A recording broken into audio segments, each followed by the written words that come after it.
ទៀតបងឃើញអាកន្លែងដូចថារំពងតូចមួយនេះបងបងចុចកន្លែងដល់មកតាមទៀតវានឹងចេញជា screen តូចមួយហើយអញ្ចឹង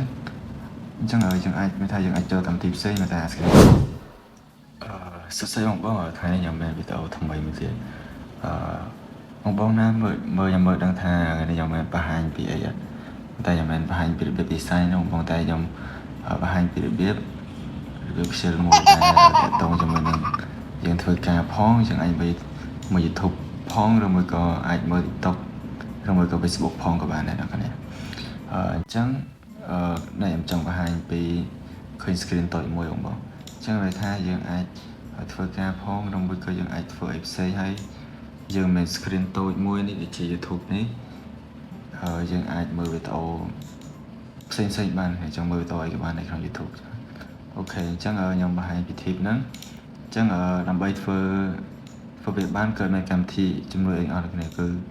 ធ្វើបន្តជាមួយកម្មវិធី browser Chrome ឬមួយក៏ Brave អូខេអញ្ចឹងខ្ញុំបង្ហាញ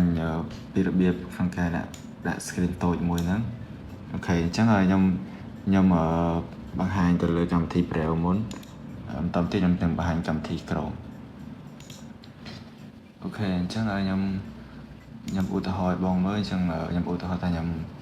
ចូលមក YouTube ហើយខ្ញុំពេញចិត្តវីដេអូមួយនេះអញ្ចឹង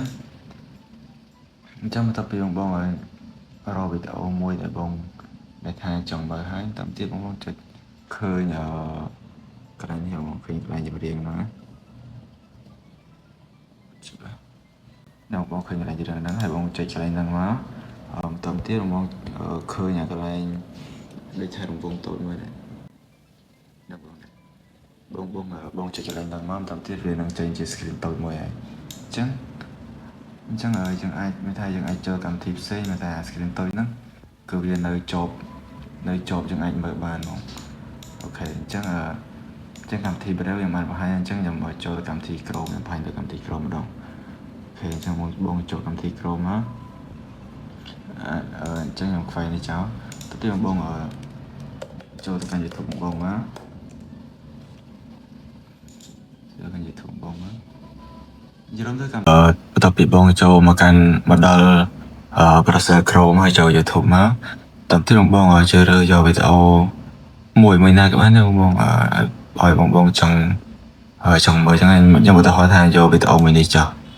អញ្ចឹងបន្ទាប់ពីបងចូលកាន់វីដេអូហ្នឹងបងនឹងឃើញគឺរូបសញ្ញាចម្រៀងដូចគ្នាដែរបងដោយសារកាមេរ៉ា focus ខ្ញុំបងអ្នកឃើញកន្លែងចម្រៀងហ្នឹងគឺវាស្ដែងកម្មវិធី Brave ដែរទេបងចង់មកចុចលើវាហ្នឹងតទៅទៀតបងចុចកន្លែងប្រអប់នឹងដូចគ្នាតទៅទៀតវានឹងចេញជា screen មួយដោយសារជាប្រភេទវីដេអូបញ្ឈរអញ្ចឹងដល់ពេលយើង flip អេក្រង់ជា screen តូចមកគឺវាចេញមក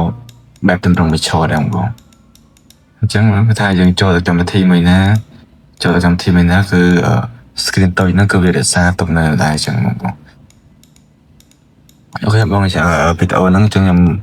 មានតែប៉ុណ្្នឹងទេសម្រាប់ជូនបងអរគុណ